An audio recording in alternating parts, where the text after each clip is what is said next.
D'où l'expression rentrée dans le vif du sujet à l'instant même. Mon invité pour le premier bloc, pour la première, je dirais, au moins un bon 20 minutes, on va avoir du temps, c'est Michel Setlacoué, qui est député Mont-Royal et Outremont pour le Parti libéral. Bonjour, Michel. Bonjour, Marc. Notre première fois ensemble. Oui, merci de me super. recevoir. Écoute, il y a eu une espèce de branle-bas, de changement de chaise, qui fait quoi dans le Parti libéral. On va y revenir tout à l'heure. Sauf que quand je sais que tu viens me voir, et ce que je trouve formidable, je vois une espèce de CV de tes fonctions politiques. Entre autres, on entend souvent parler, récemment, Marois Risky, ta collègue, est devenue leader parlementaire. Là, après, porte-parole de l'opposition officielle. Tout le monde répète ça à dos et âme. Personne ne sait réellement ce que ça veut dire. Non, mais dans la vraie vie. Donc, j'aimerais ça que tu me l'expliques pour commencer. C'est-à-dire, quand on dit leader parlementaire, c'est quoi être leader parlementaire pour un parti, précisément? Okay. C'est une excellente question. Donc, on part du début. Donc, chaque formation politique, évidemment, a son chef. Là, évidemment, on a la CAQ au pouvoir. Je ne suis pas ici pour parler de la CAQ. Je suis ici pour parler du Parti libéral du Québec. On vient d'élire un nouveau chef. Oui. Donc, le chef du Parti libéral du Québec, c'est maintenant Pablo Rodriguez. Mm-hmm. Pablo Rodriguez n'est pas élu. Il n'est pas encore élu. Il va se présenter, il va se faire élire. Évidemment, on l'espère. Oui. Tout porte à croire qu'il le sera lors de la prochaine élection générale, en octobre 2026. Alors, il n'a pas un siège au Salon Rouge. Il n'a pas une banquette à l'Assemblée nationale. Nous sommes 125 députés. Il n'a pas encore sa banquette. Alors, qu'est-ce qui va se passer quand on va reprendre nos travaux en septembre? Il fallait nommer une chef ou un chef parlementaire. Je te suis. Et c'est Marois. OK. Donc, dans le cadre, littéralement, de la présence à l'Assemblée nationale, qui devient l'équivalent du chef qui n'est pas élu, donc qui n'est pas là. Il n'est pas là. Évidemment, il va pouvoir venir dans l'enceinte du Parlement et s'adresser aux médias. Il va pouvoir participer à des points de presse. Il va pouvoir se réunir avec les élus du Parti libéral en caucus, etc. Évidemment, il va faire partie de la stratégie. Oui. Mais là, quand on parle de termes comme chef parlementaire, leader parlementaire et les différents porte-parole de chacun des dossiers, ça, c'est vraiment dans le cadre de nos travaux à l'Assemblée nationale. Oui. Pour le moment, on est en pause estivale. Les travaux se sont terminés en juin. Ils reprennent en septembre. Et c'est très, très intense. Et c'est très réglementé. Je vais y revenir parce que moi, mon rôle, ça va être leader parlementaire. Donc, Pablo, chef du Parti libéral du Québec. Marois Risky, désigné chef parlementaire. Ça veut dire que quand on ouvre la période de questions et que donc l'opposition, nous, on est l'opposition officielle, le Parti libéral, quand on pose des questions au gouvernement pour avoir une reddition de comptes, pour savoir d'avoir des explications, des comptes. On surveille l'activité gouvernementale, mais c'est Marois qui va se lever en premier et elle va avoir le temps de parole qui est alloué au chef de l'opposition officielle. Donc, moi très heureuse je serai assise à côté de Marois comme leader parlementaire. Ce que ça veut dire, leader parlementaire, ça veut dire que je vais faire la coordination de toute l'activité parlementaire de notre formation politique, le Parti libéral du Québec, qui est l'opposition officielle. Quand on est dans l'enceinte du Parlement, les choses ne sont pas laissées au hasard. Il y a des règles qui s'appliquent. Il y a même de la jurisprudence, des décisions. Vous savez, il y a une présidente qui est assise sur un trône, sur un siège, c'est Nathalie Roy. Oui. Elle s'assure que les travaux se déroulent de façon ordonnée, de façon respectueuse et que les règles soient respectées. Et tous les temps de parole sont chronométrés à la seconde près. Alors, on ne se lève pas là, au hasard, au fil du hasard. Tout ça est Le protocole est plus fort que ce que les gens pensent. Il y a vraiment un protocole. Et honnêtement, c'est très positif, c'est civilisé quand la population compare la teneur des échanges et des débats avec ce qui se passe dans d'autres parlements, que ce soit à Ottawa ou ailleurs à l'étranger. On réalise qu'à Québec, c'est sûr que ça peut être houleux, mais c'est très... très respectueux. Oui. Moi, Michel, étant donné que je suis un grand fan d'actualité française, notamment politique, je vois souvent des extraits de l'Assemblée nationale en France. Et quand j'écoute ce qui se passe à l'Assemblée nationale au Québec, je suis comme dérangé parce que vous vous écoutez. Parce que de l'autre bord... Non, mais Cybèle... Oui. D'abord, je t'ai-tu présenté Cybèle Olivier? Mais bonjour. Excuse-moi, Cybèle, je t'ai comme sauvagement négligé ce matin. Parce que tu... Ouais, t'es pas sûr, c'est ça, c'est la camisole de force. La camisole de force. Ça te fait pas confiance, mais c'est parce que pour ceux qui me voient pas, je suis habillée en blanc au complet, puis mon chandail, on dirait que je prends rentrer mes deux mains dans mes manches puis avoir l'air prise. Mais bonjour, Mme Setlacoué. Bonjour. Mais c'est vrai, Michel, que honnêtement, là, c'est que c'est surprenant qu'il y a une écoute... Oui. Non, pour vrai, ça fait que je suis content que tu le soulignes. Oui, donc c'est très civilisé, c'est réglementé. Et la leader parlementaire, rôle qu'on m'a attribué, que Pablo Rodriguez m'a attribué et que j'accepte avec grande fierté et humilité, ça va être donc de coordonner l'activité parlementaire. Qu'est-ce que ça veut dire? Bien, dans un premier temps, c'est toute la stratégie de la période de questions. Quelles questions on va poser aujourd'hui, cette semaine? C'est un nombre limité. Là non, c'est pas un nombre. Oui, c'est ça exactement. C'est limité. À chaque jour, on va avoir un certain nombre. Moi, j'ai une liste de 12 aujourd'hui. Non. On a un certain nombre de questions. Puis évidemment, il y a les autres groupes parlementaires qui en ont aussi, le Québec solidaire, le Parti québécois. Mais nous, on est l'opposition officielle, donc on débute, puis on a un plus grand nombre de questions. OK. Donc, toute la stratégie derrière qui va poser quelles questions, évidemment, Marois va commencer comme chef de l'opposition officielle, chef parlementaire. Mais si elle était absente, ça pourrait être quelqu'un d'autre aussi. Mais on va s'assurer, moi, je vais m'assurer de mettre de l'avant le plus possible tous les collègues. Évidemment, ils ne peuvent pas tous se lever à tous les jours parce que chacun de nos collègues dans notre groupe parlementaire, on a des dossiers de porte-parole. On ne peut pas tous se lever puis parler à un micro sur tous les sujets. Il faut quand même que ce soit... C'est pour ça qu'on appelle ça porte-parole. On s'intéresse à tous les sujets. Santé, éducation... Chaque élu est attitré à des dossiers. Oui, attitré à des dossiers. Tu commences pas à parler de transport si c'est le dossier d'un autre. Non. On essaye de ne pas... Ou on suit quand même les lignes parce qu'il faut être cohérent. Puis on a pris des positions ensemble et on a des... Donc, il faut tous parler, évidemment, sensiblement de la même façon. Ça, c'est normal. Mais quand il y a un projet de loi qui est déposé sur un sujet particulier, bien, c'est le porte-parole qui va aller s'asseoir en commission parlementaire. S'il y a une question à poser sur ce... Alors, toi, tu l'es sur plusieurs sujets. Oui. Je les nomme. Oui.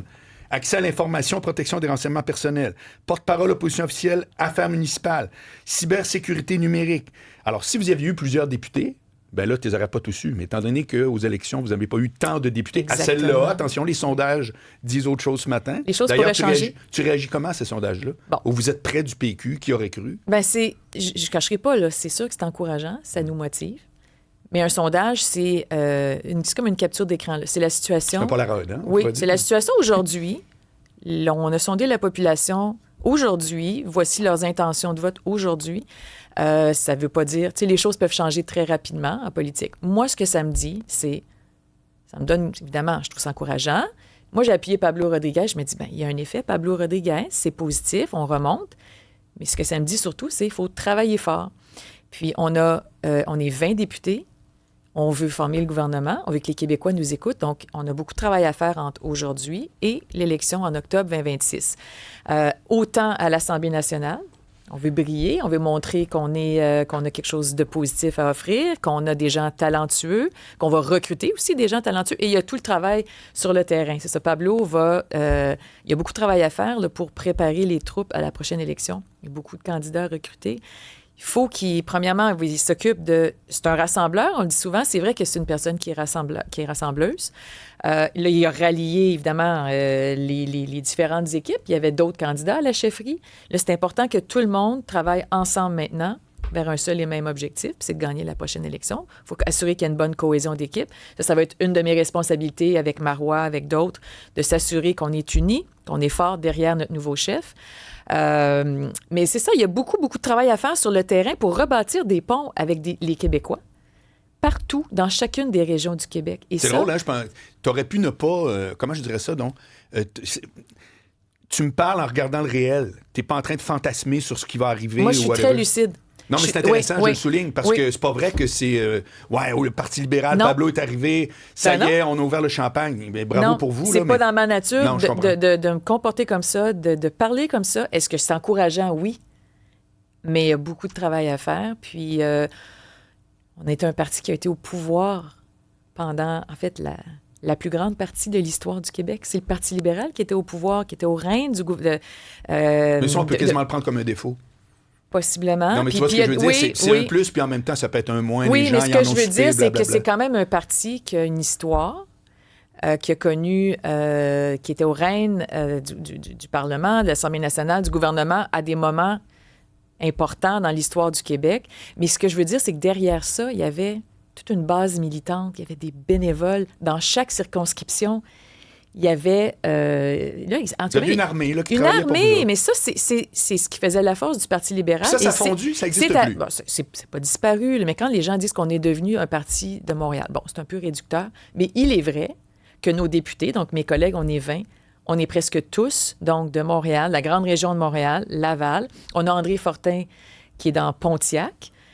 Mais il y a déjà eu... Ce qu'on vit, c'est évidemment d'avoir des excellents candidats partout au Québec et de gagner une majorité de sièges, comme ce fut le cas dans le passé. Et la seule façon de le faire, c'est de regagner la confiance. Et là, on sent que les Québécois sont prêts à nous réécouter. Pablo le dit souvent. Est-ce qu'ils sont prêts tout de suite demain matin à voter pour nous? Peut-être que non. Mais là, on sent que les Québécois sont insatisfaits. Clairement, les sondages le démontrent. Les derniers sondages montrent qu'il y a une tendance d'insatisfaction, soyons clairs. Et nous, bien, il faut se dire, mais c'est une opportunité. Il faut être sur le terrain, il faut proposer des solutions pertinentes aux enjeux. Il y en a des enjeux. Est-ce que les Québécois se portent mieux aujourd'hui par rapport à la situation il y a plus de 6 ans maintenant, quand la CAQ a pris le pouvoir? Bien, permettez-moi de dire non.